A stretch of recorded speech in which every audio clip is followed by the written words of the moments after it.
Pavlov était l'un des premiers scientifiques à étudier le concept du conditionnement classique. Pour ses expériences, il prenait un chien et l'attachait à une table. Puis, il lui prélevait des enzymes salivaires pour les mesurer. C'est ainsi qu'il faisait ses études. Ce qu'il fit ensuite, c'est de donner un repas au chien et de sonner une cloche.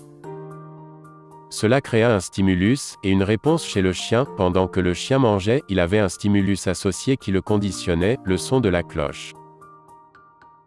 Donc, chaque fois qu'il servait un repas au chien, il faisait sonner une cloche.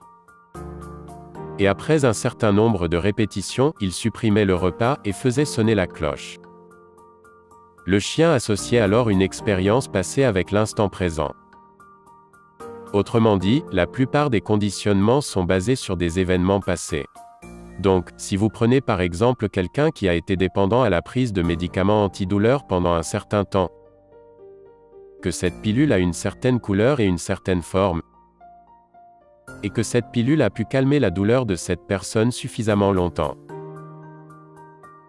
C'est alors très possible que vous puissiez substituer cette pilule par une pilule qui ressemble exactement à celle qu'elle prenait auparavant. Et par association, au moment où il voit cette pilule, son corps commence à changer biologiquement et chimiquement, en préparation à la guérison.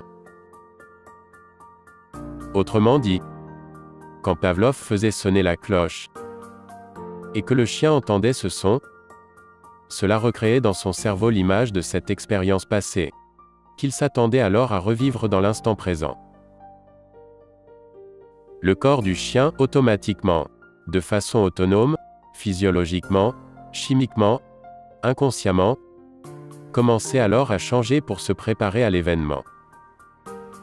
Donc, le corps du chien se mettait à croire qu'il vivait l'expérience bien avant que cette expérience se produise réellement.